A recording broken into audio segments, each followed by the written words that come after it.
unless you got a car. Smokes. All right.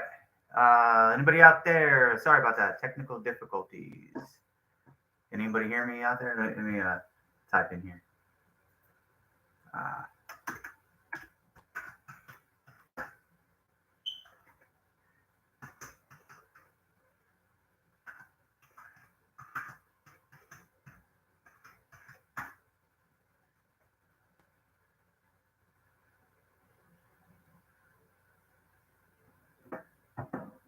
all right. Y'all hear me now? Type it in here. Excellent. Excellent. Sorry about that, guys. Yeah, there's been a lot of bad weather, a lot of crashing the internet. Sorry about that. Uh, oh, also in the future, I'll be getting a better camera. I know it's not the best camera, but hey, if you can hear my voice, you can hear what I'm about to say. I want to welcome you guys to my first live show. I plan on going live once a week. Start that out, see how that goes, and then perhaps maybe from there start doing more live shows. I really have this concept of going live just to answer a lot of questions out there about how credit works, credit repair process. A lot of consumers want to know about how the credit repair process works. There's just a couple of things. I took the liberty of taking some notes down for some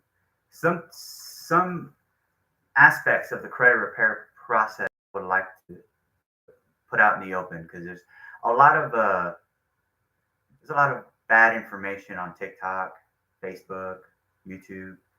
So there's one subject I really want to touch on. It's gonna be a very touchy subject for a lot of people in my industry. May disagree with me, but that's okay. I mean, we all do our processes different. But before we start answering your questions, for those of you out there that want to repair your own credit, and I'm sure you've heard this before. Okay, that if you somehow delete your old addresses and your phone numbers and your name, that somehow that will detach you from a negative account. Okay, so let's just think about this logically. Okay, all right. So obviously, the Fair Credit Reporting Act, you can contest anything you feel that is outdated, erroneous, not verifiable. It's just you can, and actually, it's very simple to get your old addresses and names deleted. If you ask the credit bureaus to do it, they'll do it. As far as a negative account, here's why this is not a good strategy. It should not. You should not put all your eggs in one basket. A lot of credit repair people do this. They say that they're so adamant about personal identifiers. That's what they call it. But the technical term for it is personally identifiable information. That's the correct nerdy way of putting it. But so let me talk about that just for a second because I want it to make sense to you. So throughout your adult life, okay, you've applied for credit in many different places, and so sometimes you'll use a different name, like you might use your middle name sometimes not, sometimes an abbreviated middle name. So hold on a second here. So let me get this to where I can get you guys to understand. So the one thing you'll never hear TikTokers, YouTubers, or anyone that tells you to get rid of your old addresses and stuff like that and your names. One thing they never tell you, one thing you never hear in these videos, right? They never talk about date of birth and they never talk about social security numbers. Okay? You will always be tied. Your social security number is the anchor point at the credit bureaus. It may not show up on your credit reports for obvious security reasons, but your social security number follows you. It's locked in. So the credit bureaus use a thing called matching logic, and they use that. The way matching logic works, it's just like it sounds, logic. It's like a computer system trying to be logical. Okay, because whenever you apply for a credit or something, let me give you an example. Cons, right? Let's say you want to go buy a TV at Cons. You're gonna get a paper application, right? You're gonna get a pen in there, and you're gonna put your information. And someone somewhere in the billing department, a human being is in their job is to do data entry, right? And so they enter your name, your address, all the information that you gave them.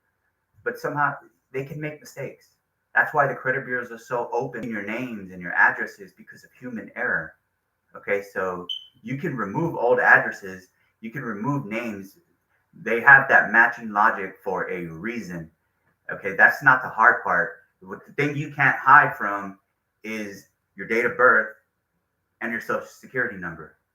Okay, so being tied to a negative account is always going to anchor down to your social security number.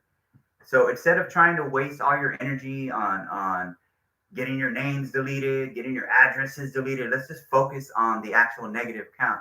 And I'll give you another piece of information. This is going to kind of like, what the hell? This guy is going off and it's kind of all this nerdy talk.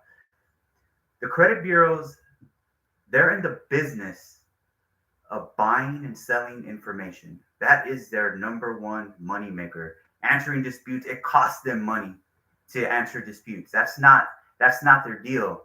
Okay, so subprime consumers, people in the low credit scores, that is their biggest moneymaker. Because think about it like this: credit card issuers, right? The crappy credit cards like Indigo, Merrick Bank, First Premier, all these banks. They will go to the credit bureaus and they'll say, "Can you give me a list of all the consumers in this particular zip code with this particular zip code?" And we'll buy that information. And that's how you start getting credit card offers. These little annual fees for $100 or whatnot. So that's what the credit bureaus do. They're in the business of buying and selling data. Here's one this is gonna blow your mind, including skip tracing services. Your creditors, your debt collectors, your debt buyers, they pay the credit bureaus to be able to report information about you and to be able to have skip tracing capabilities. So it goes something like this. Let's think of it like this. Say I work for Portfolio Recovery, right? You didn't pay a credit card and it's $2,000. I'm looking for you.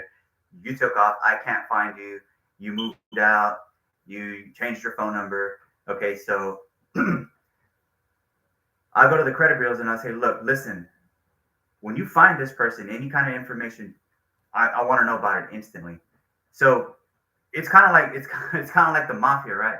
So the credit bureaus, the minute they get any kind of new information about you, they'll find out where you're at. That's why a lot of times I had this one guy.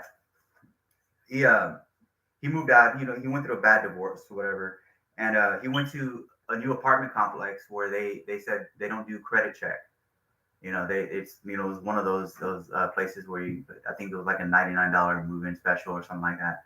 And but he knew that Portfolio Recovery was trying to find him, and so he changed his address. Obviously, he moved to a different apartment complex.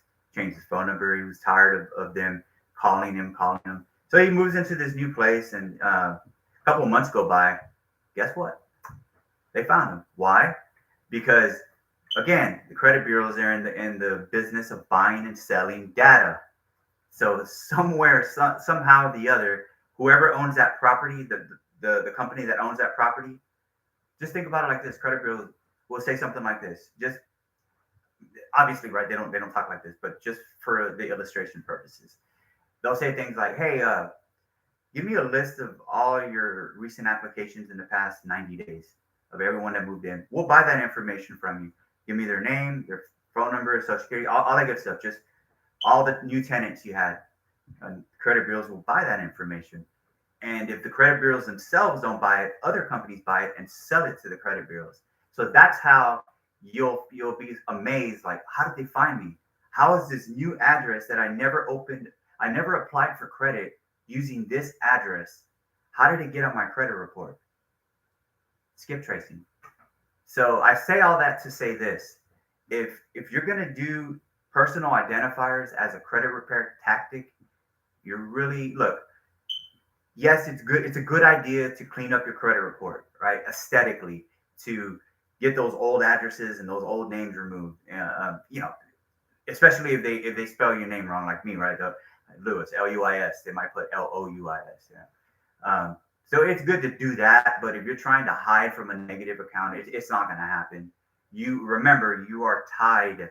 Your social security number will never change, and neither will your date of birth. Those two data points will follow you everywhere you go. Anytime you apply for credit, anywhere you go, you will. Right now, we get off this live. You want to apply for a credit card, you're going to use your social security number. You're going to use your date of birth, and if you don't, you ain't going to get. They're not going to want to do business with you. So my whole contention with trying to use personal identifiers as a mean, you can go right now to TikTok and you'll hear it. They'll swear up and down that if you delete your old addresses and your names, that they must delete your account. They can't verify, so then they're just gonna back off. No, sir, no, ma'am. Their social security number is what pinpoints everything. So instead of doing all that, why don't you just attack the account? The reason, the discrepancies as to why you want that account removed, any kind of negative account. Let me check mine. I've been going on and on and on. Okay. Alrighty.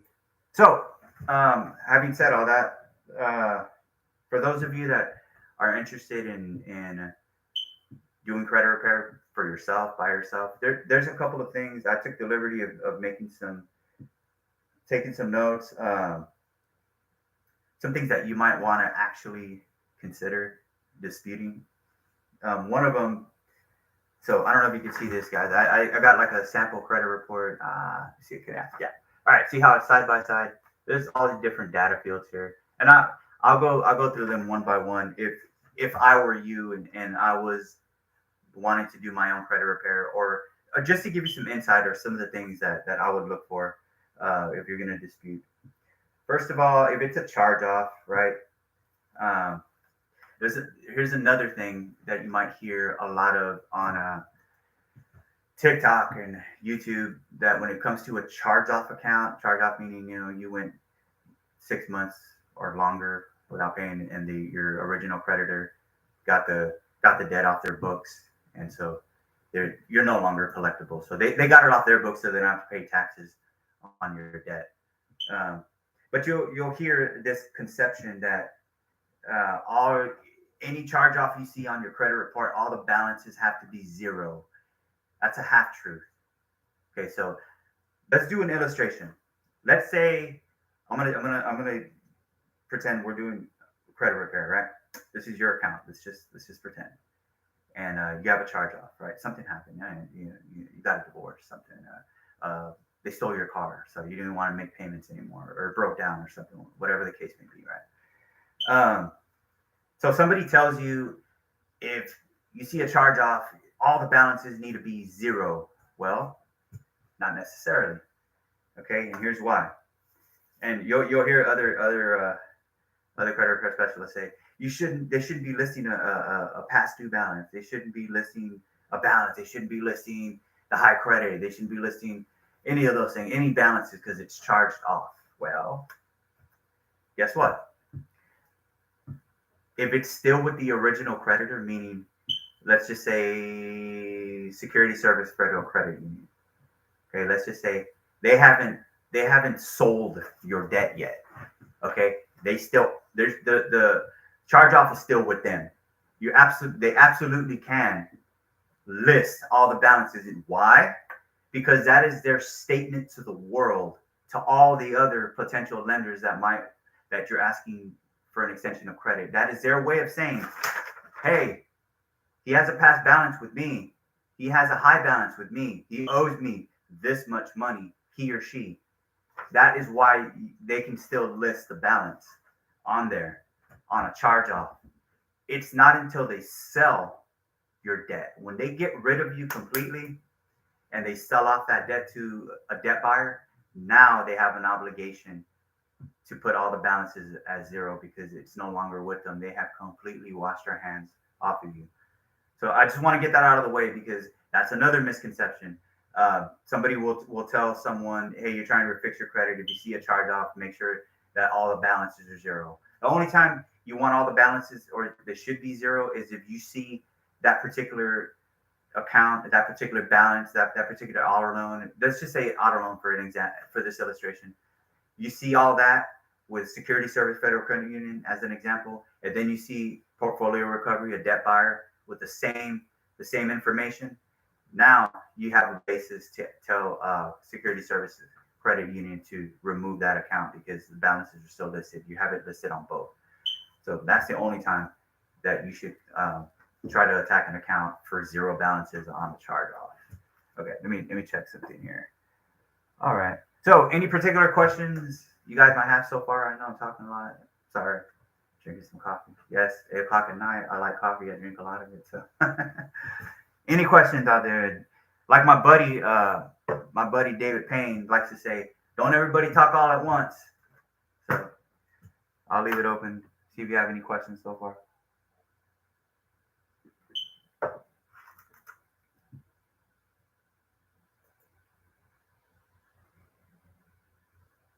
No? Okay. Well, all right. So here's some of the things I would look for if I'm going to do credit repair on a charge off. First of all, let's just use the illustration of an auto loan. You want to look at account type. Okay? So I'm going to go down the list here. Account type. Now, depending on how you got the loan, and only you, the consumer out there, would know the answer to this question. So there's two when it comes to account type.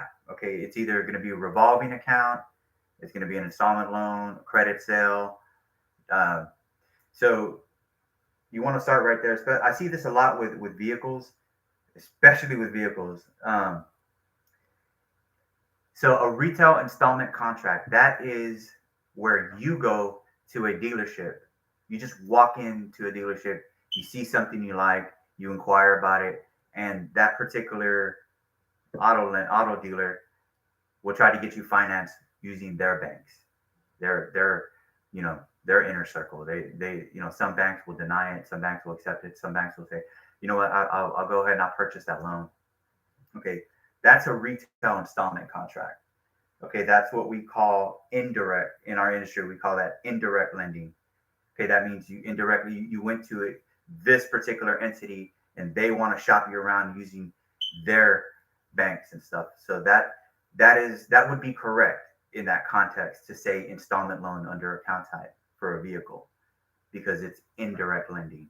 Direct lending, now that is where you get like some kind of solicitation, usually from like Capital One Auto Finance, where they'll send you an invitation to apply for a vehicle loan. They'll even send you like a list of the inventory of vehicles for you to pick from.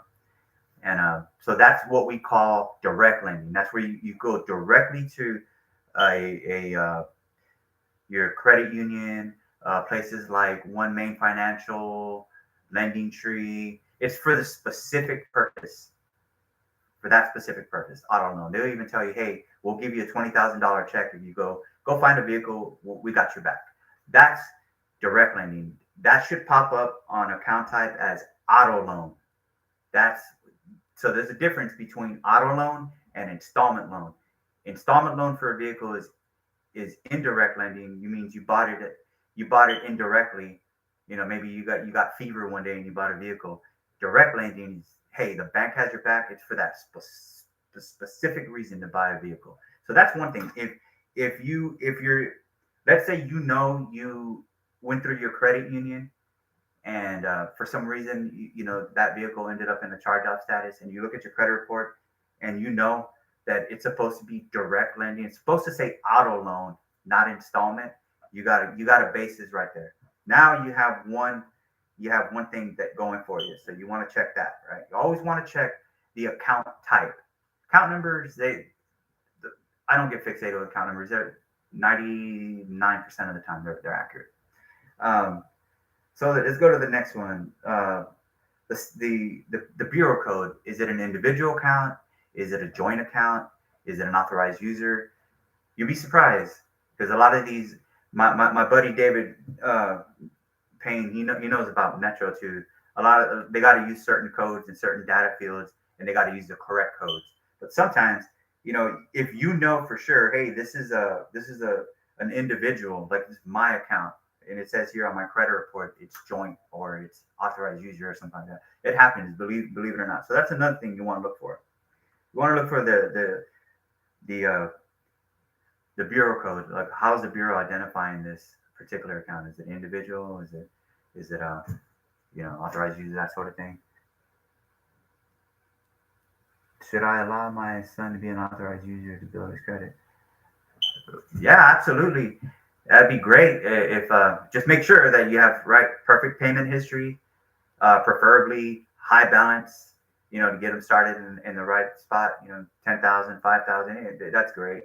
But the best thing you could do for your son is age, and perfect payment history. If you have those two, the limit. I mean, it could be variable, right? I mean, even 1,000 will help somebody out if they don't have no credit, just to show that on their trade line that, hey, they have $1,000 as an authorized user. So when they apply for a card, they can kind of match up that credit limit. But it's an absolute. If you have low utilization too, you ain't gonna do your son no favors, right? If you're over here at 60% utilization, your scores are gonna be down. You want to keep that card ideally under 10%. I hate using the standardized credit repair top. Use less 10%. In the real world, don't go past 15% for sure, and most definitely don't go past 30%. Once you go past 30% utilization on any card, scores start to drop. So I hope that answers your question. Okay, so back to what I was saying, giving that illustration. So another thing, if you're going to do your own credit repair, you want to look for the account status. What is the current status of the account? You got things like delinquency.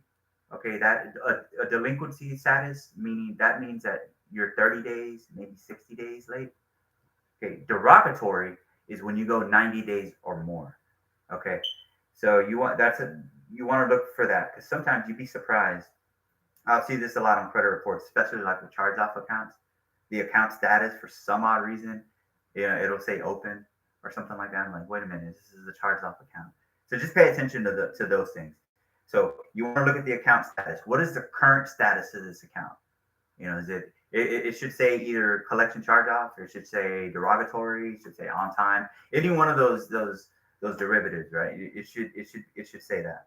So that's another thing you want to look for. Don't worry about any kind of balances or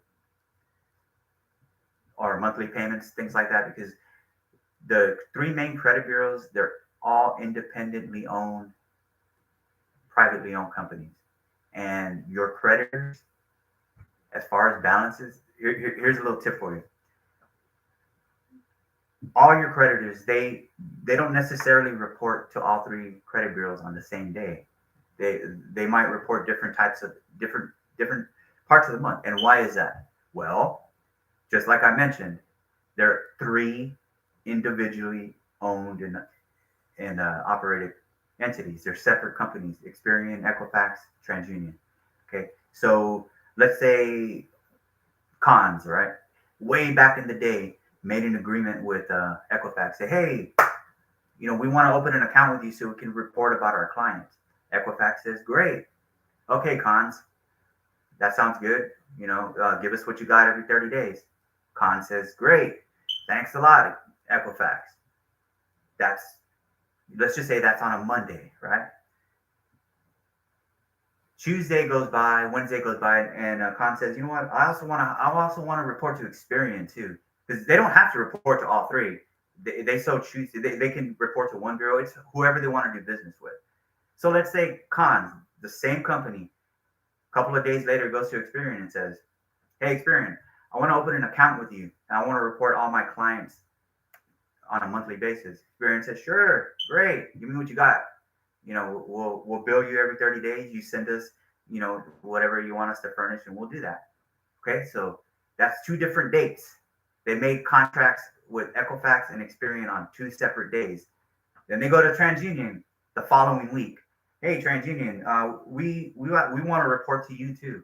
So we'd like to make an account with you. And so that's how that works. You starting to follow me, right? So whenever you make a payment, they get reported on different days for that reason, because they made an agreement with Equifax on a certain day of the month. They made an agreement with Experian on a certain day of the month, and same thing with TransUnion. It's very rare that they get reported all in the same day. So that's another hack that a lot of credit repair specialists want to hone in on. Like credit card balances, like, oh, there it is, right there. Credit card balances are all different between all three. There you go. We're gonna dispute that, and then they wonder why they get nowhere. It's because it may not necessarily be true that the balances are different. They're reporting on different days. The balances are gonna change. Different companies, different types of the month, different parts of the month that they report. It's another thing. So don't get fixated on balances. What you want to get fixated on if it's charge off is the actual total amount due, past due, those things. You want to match it up with your records. So what's the difference between a collection and a charge off? Good question, Jewel. Okay, a charge off is when it's with the original creditor. Okay, so I'll use cons again. Okay, let's do a little. Let's pretend. Let's do a little story. Let's say I went and I bought a TV last year. I love it, right? Big TV, and it stopped working on me. I said, I don't like these guys. I ain't gonna pay them anymore. And they start calling me 30 days later, 90 days later. And a charge off is when essentially when you go more than 180 days, typically. Some companies they get real freaked out and they do it in 4 months. But typically, after about 6 months of non-payment, the company will give up on you and they'll put it as a charge off. Charge off, it just means they got it off the books. That's a charge off. Collection is when that same company, con, says, you know what, this is typically happens before the charge off, or sometimes even in conjunction with. They'll hire a collection agency on contingent. Say, hey, I got a list here. This person owes me money. Can you go ahead and collect that for me? So now you have a collection agency on behalf of cons looking for you. So on your credit report, you can see that sometimes a charge off, okay, and then you'll see the collection. Now the charge off could still be there with a balance because the collection agency, they didn't buy the debt. They're being hired by cons to collect, and whatever they collect, they siphon off a little portion to them. The only time the charge off should disappear completely in this illustration, cons, is when they actually sell the debt to a debt buyer like Portfolio and LVNV. Was another a big one. Midland. Oh God, when they sell it, that's when the charge off needs to be a zero balance. But that's the difference between a charge off and a collection. A collection means that they are trying to collect on behalf of a company. A charge off means you didn't pay a certain entity, or for whatever reason, more than 6 months went by, because they typically will give you 6 months, and then they gave up, got it off the books. Because if they leave it on the books, then they got to pay taxes on it at the end of the year. So that's a charge off.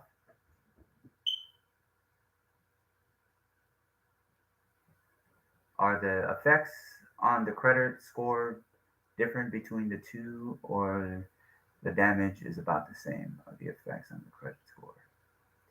Well, anytime you have a negative event, obviously it'll bring your scores down. And see, are the effects on the credit score different between the two? Oh, okay. Well, it varies. It depends on the score model, the scoring model. This is a whole other can of worms. A lot of people think that they have a particular credit score. That's not true. You don't have a fixed credit score. So for example, FICO and Vantage score being like Credit Karma, they use Vantage score. Anytime you use a free app out there, you're like, somebody says, we'll give you a free credit score. If you look at the little fine print, it says Vantage score. That's a Vantage score. They have a different scoring model than FICO. So they might weigh a collection heavier than FICO in a particular field for a particular balance. Same thing with charge off. It all depends on the model. And when it comes to FICO, there's several different FICO products. There's FICO 8, FICO 9, the new one, FICO T.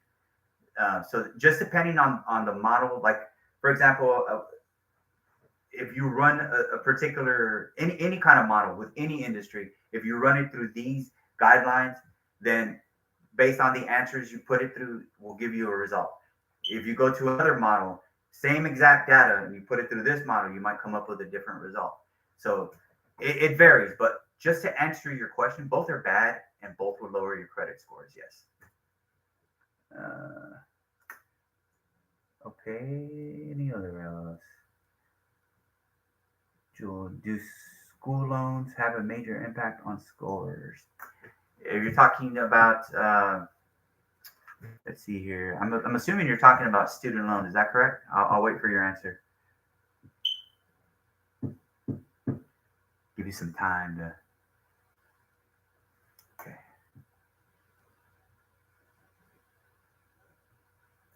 All right. So when it comes to student loans, those, you have the same account number. Okay, I'm not an expert on student loans, but this is what I do know when I see them on credit reports. Uh, you'll have one account number, and then you'll have different dispersed dates. Okay, so you'll have a different total on this disbursement date, and then you'll have the same account number with a different total.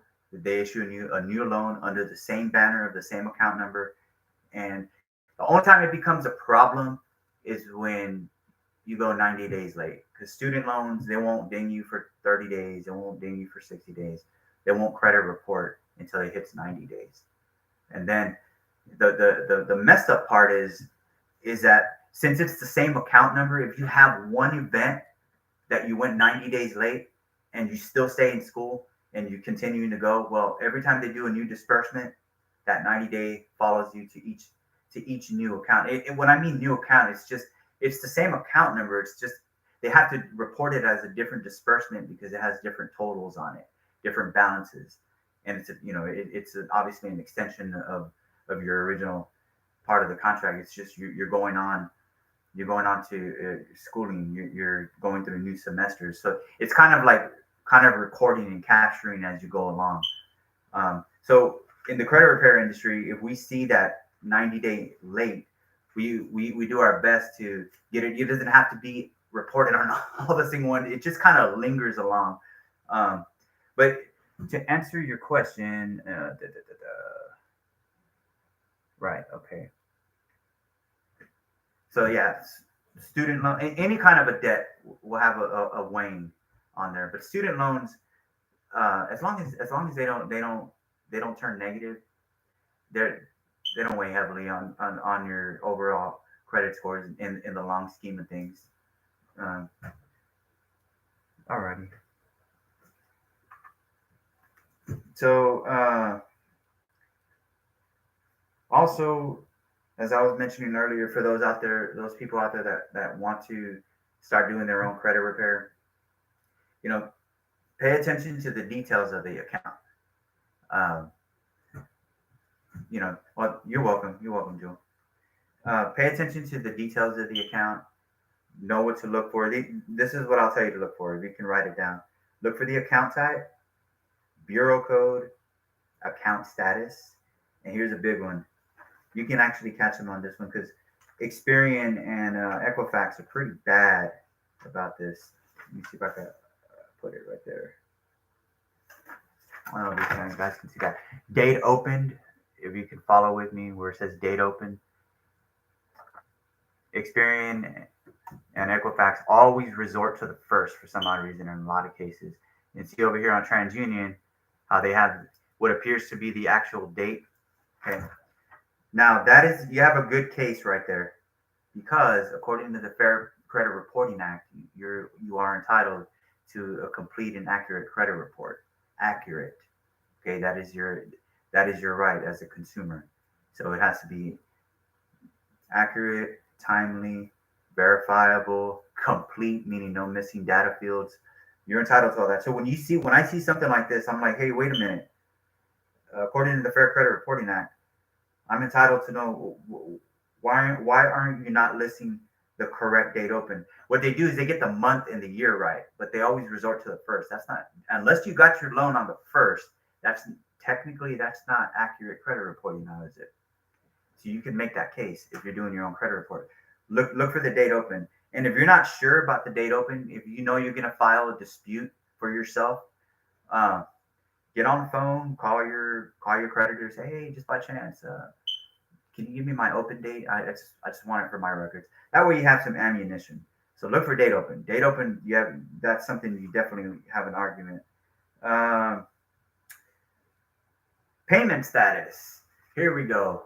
This is with current accounts or even like charged off late delinquent account. Payment status is another one. Write that one down. Payment status. So I run into this a lot with a lot of my customers. So now remember all these data fields somewhere, someone out there in this case, right? Cons. There's an actual human being that enters this information and sends it off to the credit bureaus. So a lot of this stuff they got to get right. So here's my beef with a payment status.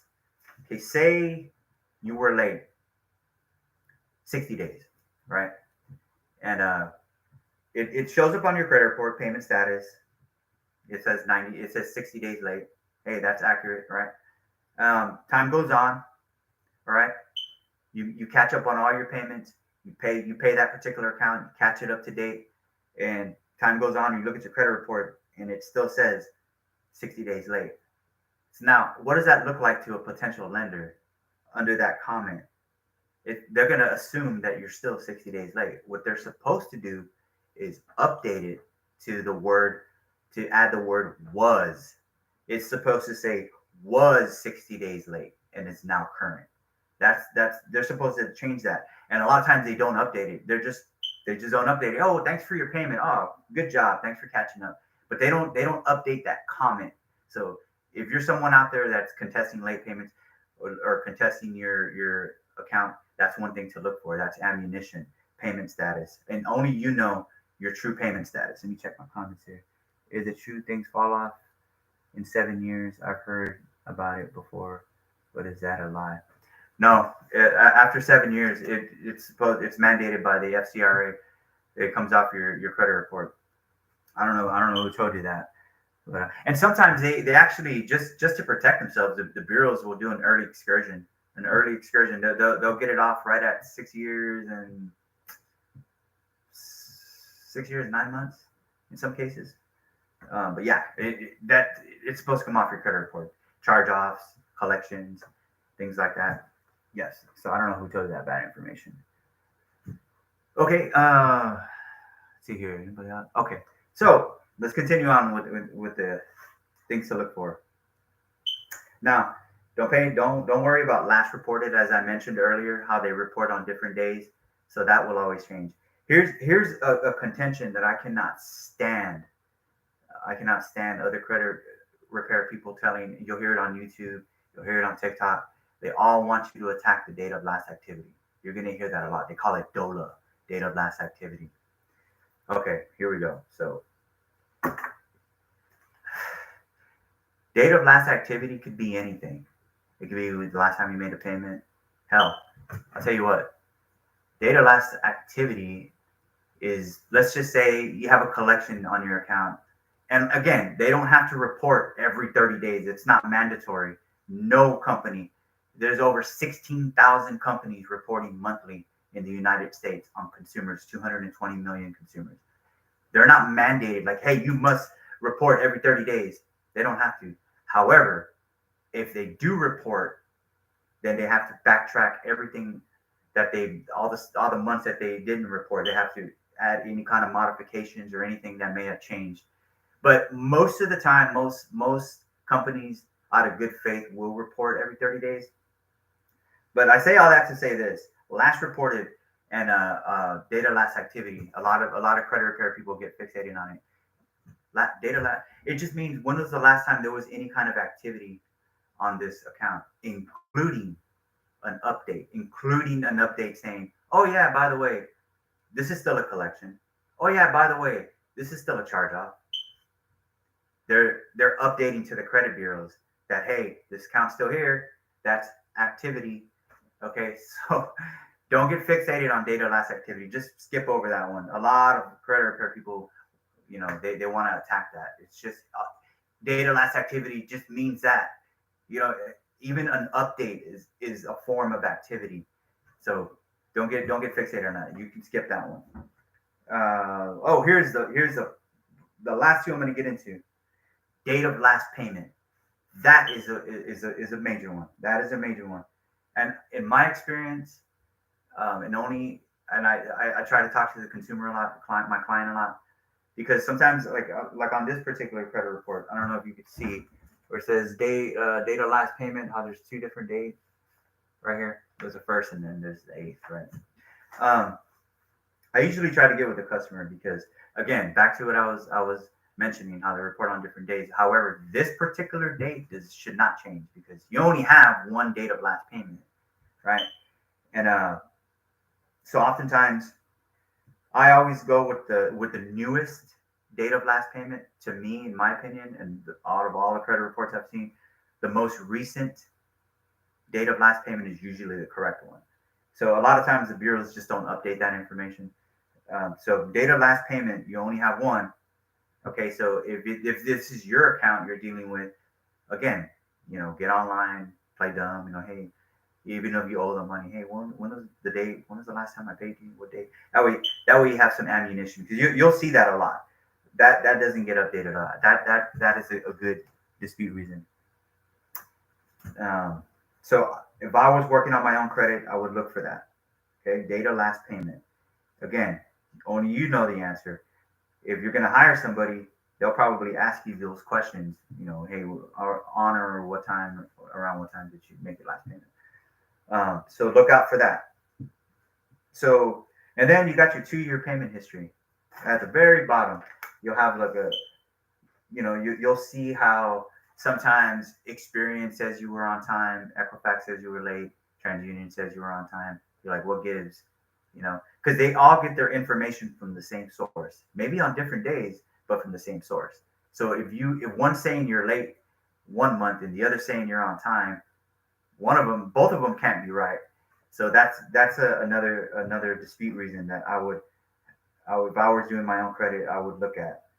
And so just to recap, you're going to do your own credit repair and you want to do factual disputing, right? Because we already went over the fact that personal identifiers, don't even bother with that. And you just clean up your credit report. Hey, one address, one name, that sort of thing. One phone number.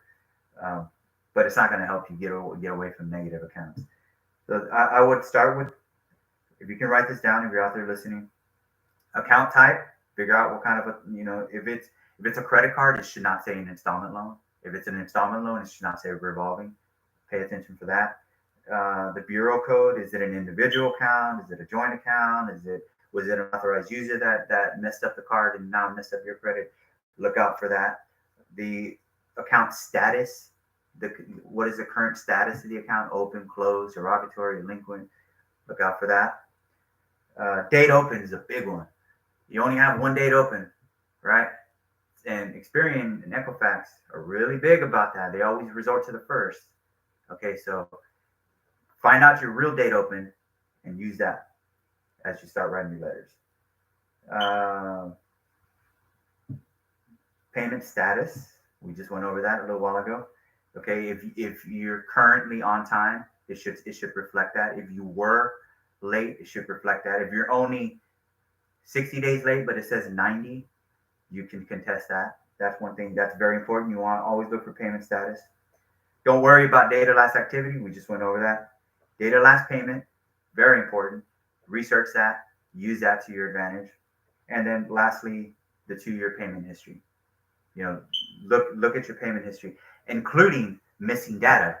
If they say on time for, let's just say, Equifax, and then it says on time, no data for Experian, you'd be like, what the hell? Why aren't you reporting my positive payment history?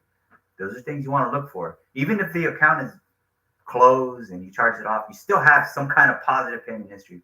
You have a case. Now, all these things that I mentioned, they either have to fix it or delete the whole account. That's the way the credit bureaus operate. They give them the opportunity to fix it. If they don't fix it, based on everything that you said, hey, these are the reasons why, with everything all the pointers I gave you, and they don't fix it, then the credit bureaus have an obligation to remove the account. Okay. Your services.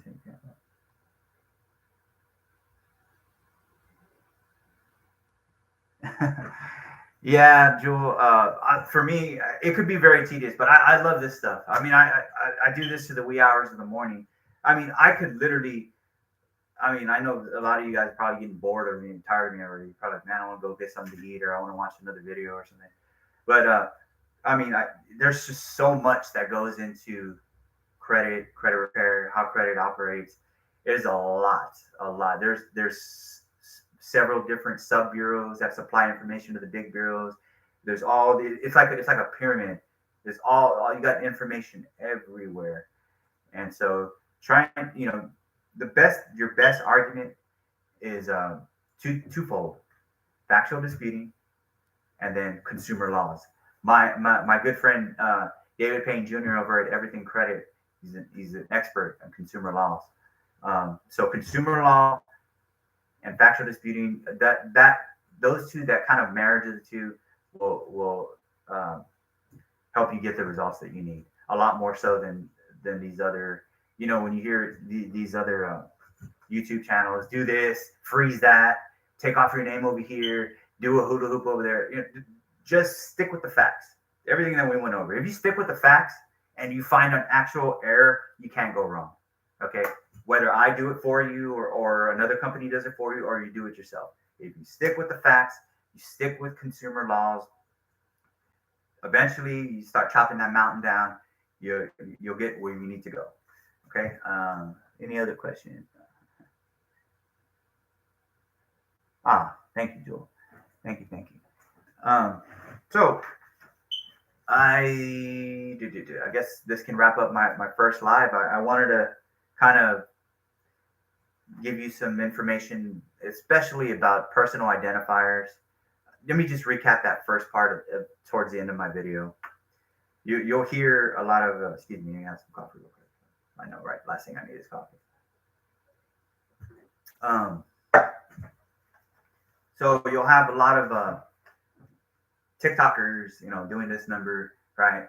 Dancing around, climbing a mountain backwards, right? Telling you, stop right there. Hey, you want to get a negative account removed? They can't verify if you take off your name and your address. That's untrue. Okay. They forget to mention, right? They forget to mention, oh, social security number, date of birth. They never mention that part now, do they? No, sir, they don't. So it's just a bunch of noise. That's why it's so easy to get your name and addresses removed, because the credit bureaus know that there's human error involved sometimes. So they'll take those addresses off for you. But your social security number will always link you to a negative account, negative or positive. So every time you see a video like that, just skip over it.